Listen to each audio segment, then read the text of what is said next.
अस्सलाम वालेकुम फ्रेंड्स, ये हैं कानों के ड्रॉप्स, ईयर ड्रॉप्स जो कि अक्सर बच्चों के कानों में दर्द हो जाता है ज़्यादा मीठा खाने की वजह से या किसी भी वजह से बच्चों के कानों में पेन स्टार्ट हो जाता है जो कि बच्चों से बर्दाश्त नहीं होता। फ्रेंड्स, अक्सर रात के वक्त बच्चों के कानों में दर्द शुरू हो जाता है, माएँ बहुत परेशान हो जाती हैं, बच्चा खुद भी नहीं सो सकता और माँ को भी नहीं सोने देता।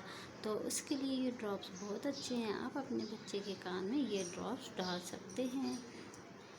ये आप देख रहे होंगे, इस पे यूज़ भी लिखा हुआ है। 3 drops are for drug time daily into affected ears, यानी कि मुतासर कान में 3 कतरे दिन में 3 से 4 मरतबा इस्तेमाल कर सकते हैं।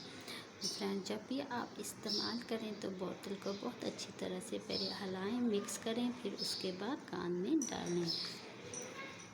अगर आपको उर्दू नहीं आती तो इस साइड इंग्लिश में भी लिखा हुआ है, इसका तरीका उर्दू में भी है, इस साइड उर्दू में है, इस साइड इंग्लिश में है। आप यूज़ कर सकते हैं। ये मेरे ड्रॉप्स बच्चों के कानों के लिए बहुत ही अच्छे हैं। अल्लाह हाफ़िज़ फ्रेंड।